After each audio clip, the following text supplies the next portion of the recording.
The smile that stayed. Mira was the kind of girl who used to laugh loudly, the kind that made other people laugh too. But lately, her smile had gone quiet. Her family had just moved to a new town, a new school, and a new life that didn't feel like hers yet. At lunch, she sat alone, pushing her food around her tray. At recess, she pretended to read so no one would notice she had no one to play with. Most days, she told herself, "It's fine. I'll get used to it." But inside, everything felt heavy. One rainy afternoon, Mira dropped her notebook in the hallway. Papers spilled everywhere, math homework, drawings, a poem she had written but never shown anyone. She knelt quickly, embarrassed, trying to gather everything before someone noticed. Someone did. A pair of hands appeared beside hers. "Whoa, that's a lot of flying paper," a gentle voice said. Mira looked up. It was Ion, a boy from her class she had never spoken to. He handed her a page carefully. "Is this yours? It's really good," he added, holding her poem. Mira's cheeks turned pink. "You read it." "Just the first line," he said quickly. "But it made me feel calm. Like sitting under a tree." No one had ever described her writing like that before. "Thanks," she whispered. The next day, Ion waved at her in class. Just a small wave. Mira almost didn't wave back. She wasn't used to being noticed, but she did. At lunch, he walked over with his tray. "Can I sit here?" he asked. Mira nodded. They didn't talk much at first. Just small things. Favorite snacks. Favorite subjects. But every day, Ion made space for her, at the table, in group projects, in conversations. One day he said, "You know, when you smile, it makes people feel like things are going to be okay." Mira hadn't realized she had been smiling again. A few weeks later, Mira noticed someone else sitting alone, a quiet girl named Sana, staring down at her lunch just like Mira used to.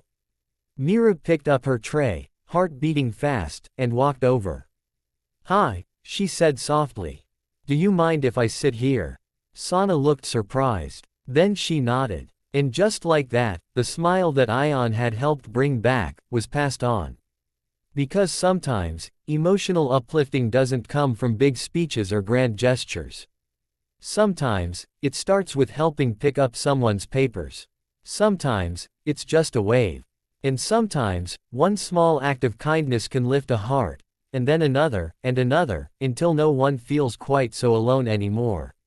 The days didn't feel as heavy anymore. Mira still missed her old home sometimes, but now there were small bright spots in her day, and most of them started with Ion waving at her like she mattered. Because she did. One morning, their teacher announced a class project. "You'll be working in pairs to create a wall of encouragement for the school hallway. Write messages that make people feel stronger, braver, and happier." The class buzzed with excitement. "Looks like we're a team," Ion said, sliding his chair next to Mira's desk. Mira felt a tiny flutter of nervousness. "I'm not very good at talking in front of people." "That's okay," he said with a grin. "You're amazing at writing. We'll use that superpower." Superpower. No one had ever called something she did a superpower before. That afternoon, they stayed after school to work on their posters. Mira wrote messages in her neat, careful handwriting. "You are stronger than you think. Bad days don't last forever. Your feelings matter. It's okay to ask for help." Ion decorated the borders with stars, clouds, and bright colors. As they worked, Mira shared something she hadn't told anyone at school. "Before we moved," she said quietly, "I used to read my poems to my grandma.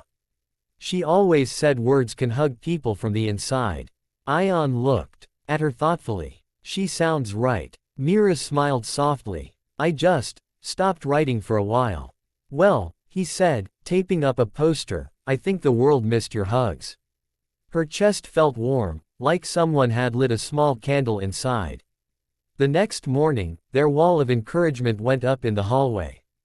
At first, students just walked past it.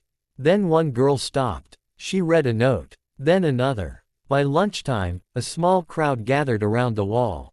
Some students smiled. One boy took a picture of a message that said, "It's okay to not be okay." Later that day, Mira found a sticky note someone had added under one of her messages. It said, "I really needed to read this today. Thank you." Mira stared at it for a long time. "That's because of you," Ion said. Mira shook her head. "We made it together." "Yeah," he said. "But your words, they reach people." For the first time since moving, Mira didn't just feel less sad. She felt important. A week later, something happened. Sana, the quiet girl Mira had sat with at lunch, came to school looking upset. Her eyes were red, and she barely touched her food. Mira remembered how that felt. The heavy chest, the quiet lunch, the pretending. So she did what someone once did for her. She slid a folded piece of paper across the table.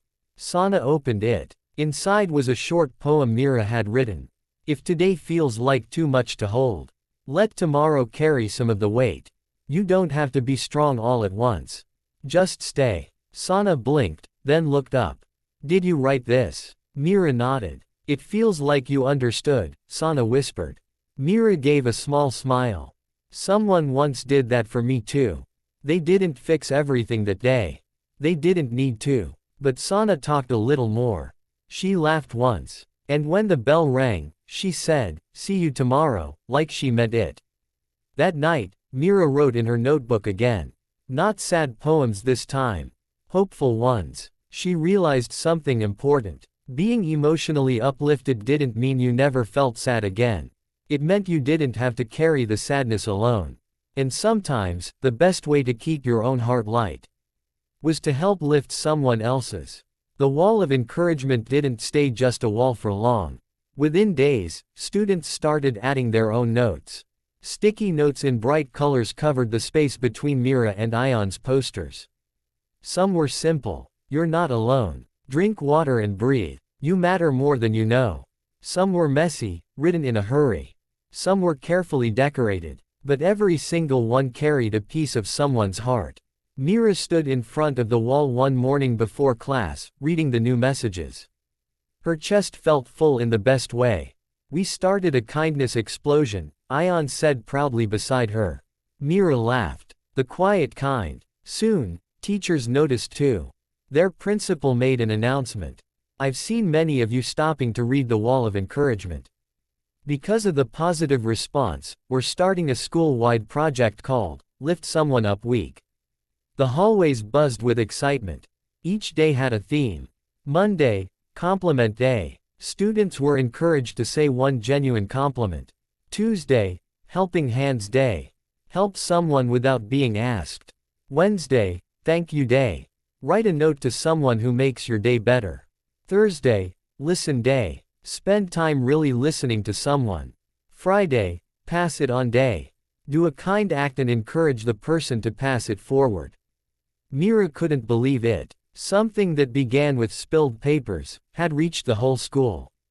On Listen Day, something important happened. A boy named Horace, who was usually loud and joking in class, sat unusually quiet. During group time, Mira noticed he wasn't talking. "Do you want to share, or do you just want someone to sit with you?" she asked gently. He shrugged. "My older brother moved away yesterday. The house feels weird." Mira didn't rush to fix it. She just listened. When he finished, he said, "Thanks. Most people just tell me to cheer up. My grandma used to say feelings need space," Mira replied softly.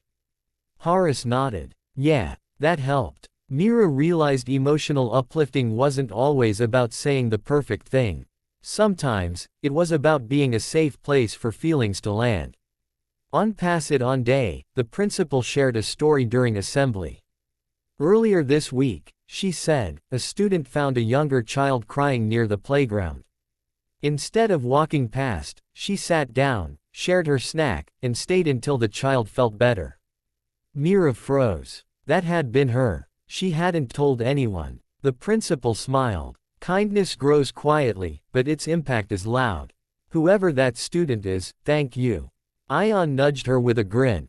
"Secret superhero." Mira covered her face, laughing, but her eyes were shiny. That afternoon, Mira visited the wall of encouragement again. There, right in the center, was a new message written in big letters. Because of this wall, I asked for help when I needed it. Myra's throat tightened. She remembered her first day, sitting alone, pretending not to feel lonely. She remembered the spilled papers, the helping hands, the small wave, the seat saved at lunch. Kindness hadn't erased every hard feeling, but it had built bridges across them. And now, those bridges stretched all over the school, from one heart to another. That evening, Mira wrote one last poem in her notebook. A smile can travel farther than we see. From you, to me, to someone we may never meet. Kindness is quiet, soft, and small. But somehow, it grows big enough to hold us all. She closed the notebook and looked out her window, feeling something she hadn't felt in a long time when this story began. She felt at home.